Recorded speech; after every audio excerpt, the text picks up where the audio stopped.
ہماری ہمیشہ کوشش رہتی ہے کہ ہم رائز اینڈ شائن پہ ویمن امپاورمنٹ کی بات کریں, ویمن ان سپورٹس کی بات کریں, اور وہ ساری خواتین اور ینگ یوتھ جو ہے ہماری پاکستان کی, جو نہ صرف پاکستان میں بلکہ پوری دنیا میں انبلیویبل کام کر رہی ہیں اور پاکستان کا نام روشن کر رہی ہیں. اسی طرح کی آج سپر سٹار ہمارے ساتھ سپورٹس کی موجود ہے, حریم ملک. پاکستان کا نام انہوں نے روشن کیا. 2023 میں کوئٹہ میں ہونے والی 34ویں نیشنل گیمز کے دوران حریم ملک دنیا کے سامنے آئی ہیں, جب انہوں نے سندھ کی طرف سے 3 گولڈ میڈل حاصل کیے اور 13 سے 14 سال کی کیٹیگری اور اب 15 سے 16 برس کی کیٹیگری میں ریکارڈ بھی بنایا ہے. تو یہ آپ مناظر دیکھ رہے ہیں حریم کے ٹریننگ کرتے ہوئے اور جب انہوں نے لفٹ کیا. جی ہمارے ساتھ موجود ہیں حریم ملک اور ان کی والدہ بھی موجود ہیں حاجرہ نعیم. ویلکم ٹو دی شو. السلام علیکم. بھائی حریم, یہ جو آپ کے ویژول آ رہے ہیں پریکٹس کرتے ہوئے, آپ اپنے سر پہ آپ نے بوتل رکھی ہوئی ہے, that's like intense practice. What sort of, ایک تو پہلے یہ بتائیے کہ سوئمنگ میں آئی کیسے, اور پھر کون سی سارٹ آف سوئمنگ کرتی ہیں آپ, کون سا اسٹائل آف سوئمنگ؟ میں نے سوئمنگ کمپیٹیٹیولی اسٹارٹ کیا 8 سال پر. میرا پہلا سندھ اوپن 8 سال پہ تھا. ادھر میں نے زیادہ حاصل نہیں کیا, مگر میرے امی ابو کا شوق تھا کہ میں کوئی اسپورٹ میں جاؤں, تو ان نے مجھے موٹیویٹ کیا اور ان نے مجھے پش کیا کہ میں کروں اور پھر بعد میں جا کے ان کی محنت کا پھل جی آپ نے حاصل کیا. ہاں, یہ سوئمنگ تو خیر بچے ان کو شوق ہی ہوتا ہے, لیکن یہ کہ شوق کو پھر آپ نے پروفیشنلی لینا اور پھر یہ میڈلز جیتنا, یہ ایک نیکسٹ لیول بات ہے. تو اس کے لیے کتنی محنت آپ نے کی اور اس کے لیے کیا سپورٹ رہی, ٹریننگ میں ساتھ جاتی تھیں آپ کے, اور کیا ذرا وہ جرنی بتائیے. محنت اس لیول پر, جیسے نیشنل لیول پہ کرنا بہت مشکل کام ہے. 3 سے 4 گھنٹے مجھے ٹرین کرنا ہوتا ہے ہر دن, اور آبویسلی اسٹڈیز بھی مشکل ہو جاتی ہیں. میرے امی ابو کا ان نے بہت محنت کی اور انہوں نے بہت سپورٹ کیا. وہ امی مجھے ہر دن لے کر جاتی تھی جب میں چھوٹی تھی, اور ابو نے فائنینشلی سپورٹ کیا اور ان نے ہی مجھے سوئمنگ سکھائی تھی. اچھا, ہاؤ نائس. حاجرہ, یہ بتائیے ایز اے پیرنٹ, ہم یہ آگاہی دینا چاہتے ہیں اور پیرنٹس کو بھی آپ کے تھرو, کہ کتنا ضروری ہے کہ ایک آپ کی اولاد جو ہے وہ ایکسٹرا کریکولر ایکٹیویٹی میں حصہ لے, especially when it comes to physical activities, because آج کل اسکرین اور مانیٹر, اس سے آگے بڑھتا ہی نہیں ہے بچہ. ہاؤ امپورٹنٹ از اٹ, اور یہ آپ کو نظر آیا ان میں ٹیلنٹ, یا یو سیڈ کہ نہیں بس میری اولاد ہے, میں نے اس کو اس ٹریک پہ لے جانا ہے؟ جی ایکچولی شروع تو ہم نے اس طرح کیا تھا کہ نہیں, ہمیں بھی یہی تھا کہ بچے یہ ٹیبلٹ سے اور یہ جتنا بھی یہ آن لائن اسٹف ہے ان چیزوں سے بچے جو ہے وہ ڈسٹریکٹ ہوں اور کسی پازیٹیو ایکٹیویٹی کی طرف رہے ہیں. تو ہم ان کو اسپورٹس میں لے کے جاتے تھے. She has been a good sportsman, مطلب سنس ویری ارلی ایج.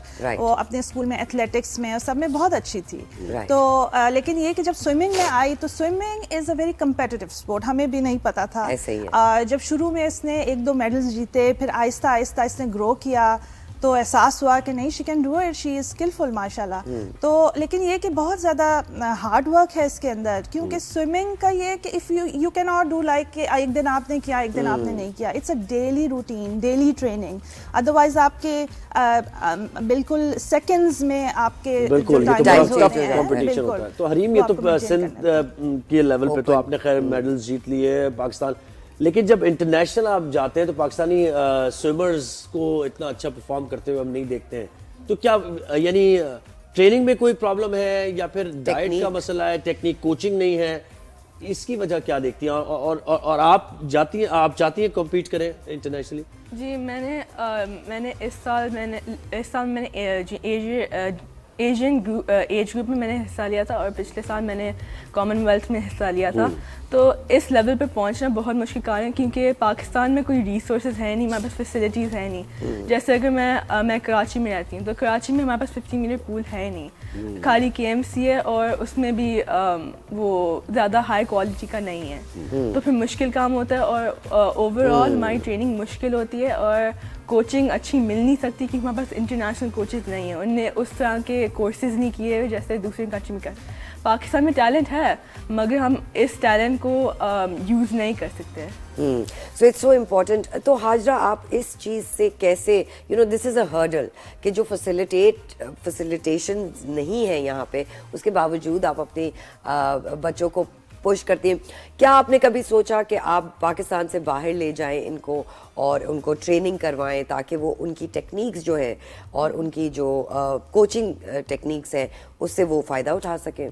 जी बिल्कुल, क्योंकि बाहर बहुत अच्छी अपॉर्चुनिटीज़ हैं, हमारा बहुत दिल करता है, बट द थिंग इज़ कि हम ज़ाहिर है अपनी ही उसके ऊपर लेके जाते हैं बच्चों को, फिर बच्चों की पढ़ाई, उनके एकेडमिक्स भी अफेक्ट होते हैं, तो यूजुअली हमारे पास बहुत थोड़ा टाइम होता है, यू नो, कि आप समझ में ले गए बच्चों को और आपने थोड़ा सा कोर्स करा दिया. This is what we can do, because schooling है, सब कुछ है, हमें ये इतना लिवरेज नहीं मिलता कि हम बहुत ज़्यादा ट्रेन कर सकें बाहर ले जाकर. अच्छा ये बताइए, पाकिस्तान स्पोर्ट्स बोर्ड से या ओलंपिक एसोसिएशन से आपका कोई कनेक्शन हुआ या आपका कोई राब्ता है या you want to stay in touch ताकि वो हरीम के फ्यूचर के लिए बेहतर हो साबित? बेसिकली हमारी स्विमिंग फेडरेशन के साथ होती है, कांटेक्ट भी होता है, और जब कोई इंटरनेशनल इवेंट होता है तो फिर वो हमें कांटेक्ट करते हैं और कहते हैं कि हम इस बच्ची को भेजना चाहते हैं, तो आप अपनी कंसेंट बताएं, अपना टाइम बताएं कि इफ़ यू आर अवेलेबल. तो इस तक ही होता है, इसके अलावा तो आगे नहीं बढ़ी है बात. और आपकी इंस्पिरेशन क्या है हरीम? कौन से स्विमर्स हैं जिनको देखती हैं इंटरनेशनली, उनके जैसा आप स्विम करना चाहती हैं? जी मेरे पास बहुत सारा इंस्पिरेशन है, जैसे कि अभी ग्रेचन विल्सन, उनने कितने सारे लाइक वर्ल्ड रिकॉर्ड तोड़े अभी वर्ल्ड चैम्पियंस में, वो मैंने इंस्पिरेशन लिया, और फिर मेरे माँ बाप भी इंस्पिरेशन है. जबरदस्त. अच्छा, वो स्विमिंग अगेंस्ट टाइड भी वो करते हैं ना स्विमर्स, ये वाली प्रैक्टिस पाकिस्तान में है, ये फैसिलिटीज इस तरह की? नहीं, इस तरह की नहीं है. अब देखें ना, ये कितना बेसिक है. ये हमने स्विमर्स को देखा है ट्रेन करते हुए कि वो बहाव के अगेंस्ट स्विम कर रहे होते हैं, तो उनमें स्ट्रेंथ आती है. तो क्या करती है स्ट्रेंथ के लिए? Is there, I mean apart from training Hareem, कोई खाने पीने की चीज़ें, डाइट आप देखती हैं कि भाई a lot of time sports man जो होते हैं वो गोश्त और चिकन से दूर रहते हैं और सब्जियों पे ज़्यादा कॉन्सेंट्रेट करते हैं, सो समथिंग लाइक दैट, अपने डाइट कॉन्शियस रहती हैं? अम्मा को तंग करती है, मैं ये नहीं खाऊंगी, मैं ये खाऊंगी? जी मेरे लिए डाइट बहुत मुश्किल काम है, क्योंकि मैं पिकी ईटर हूँ, तो अम्मी सारा डाइट. ओहो, सबसे पहले तो यही मुश्किल है. हाँ, पिकी ईटर पे ही ख़त्म हो गई कहानी. हाँ अम्मा जी, मगर मैं प्रोटीन पे ज़्यादा एम्फसाइज करती हूँ, क्योंकि वेजिटेबल ऑब्वियसली वो प्रोपोर्शन करना होता है अपने खाने को, तो खाली प्रोटीन नहीं खा सकते, खाली वेजिटेबल नहीं खा सकते, आपको दोनों चीज़ें चाहिए होती हैं. और ये जो डाइट है ये आपके कोच बना के आपको देते हैं या बस अम्मा और आपके साथ, या आपके कोई स्कूल में जो कोचेस हैं या कोई भी ट्रेनिंग सब खुद करती हैं आप? नहीं, मैं नहीं करती हूँ, अम्मी अब्बू करते हैं, और वो कोच भी हमको एडवाइस करते कि ये खाया करो, ये कंपटीशन से पहले भी स्पेसिफिक टाइप ऑफ खाना खाना चाहिए. जैसे मेरे कोच बोलते हैं कि चीज़ और जैसे ये हैवी चीज़ें नहीं खाओ, क्योंकि इससे ब्लोट बनता है, फिर स्विमिंग करना मुश्किल होता है. और ये कैटेगरीज इसकी क्या क्या होती है? एक बटरफ्लाई भी कैटेगरी है इसकी, बैक स्ट्रोक होती है, फ्री स्टाइल होती है, तो इन सारी कैटेगरीज में आप कौन सी कैटेगरी में आप ज्यादा कंफर्टेबल हैं? मैं ब्रेस्ट स्ट्रोक, बटरफ्लाई और आईएम में. इंडिविजुअल मेडले है जिसमें जैसे 4 हिस्से होते हैं इंडिविजुअल मेडल के, ये सारे स्ट्रोक हैं, वो सारे इसमें शामिल होते हैं. ये तो सारे मुश्किल वाले स्ट्रोक्स आप करती हैं. How amazing is that. अच्छा हाजरा, ये बताइए, with an athlete like that, school, जिस स्कूल में हरीम पढ़ती हैं, क्या स्कूल फैसिलिटेट करता है उनको पढ़ाई की, कोई लीवे देता है कि चले ये पाकिस्तान में नाम रोशन करिए, या कोई स्कॉलरशिप्स? बिल्कुल नहीं, स्कूल के लेवल पे तो कोई स्कॉलरशिप नहीं होती, और मेरा ख्याल है कि हमारे यहाँ यूनिवर्सिटी लेवल पे भी कोई स्कॉलरशिप नहीं होती है. इनफैक्ट हमें इंटरनेशनल लेवल पे मिल जाती है, लेकिन नेशनल लेवल पे they just see your grades, and I don't think कि कोई भी ऐसी बच्चों को लिवरेज मिलती है. लेकिन ये कि स्कूल से हमें ये सपोर्ट ज़रूर मिलती है कि जब हमें कहीं इंटरनेशनली जाना होता है या हमें लीव चाहिए होती है, तो मतलब वो बड़ा जेनरसली हमको ऑफ़र करते हैं कि ठीक है, वी विल लाइक, उसको मार्क नहीं करते एब्सेंट, और इस तरह की फैसिलिटी उसको कॉम्पनसेट करते हैं. जी. जबरदस्त भाई. Hareem, we wish you all the best, and we really hope कि हाजरा जैसी माएँ और भी और बच्चियों को और लड़के लड़कियों को जिनमें टैलेंट है उनको मिले, ताकि उनको मोटिवेट किया जा सके, आगे बढ़ाया जा सके, और फिर वो पाकिस्तान का नाम پاکستان کا نام نہ صرف پاکستان میں بلکہ پوری دنیا میں جا کے روشن کرے. حریم انشاءاللہ آپ سے دوبارہ ملاقات ہوگی جب آپ نے گولڈ میڈل پہنا ہوا ہوگا. رائٹ, زبردست جی.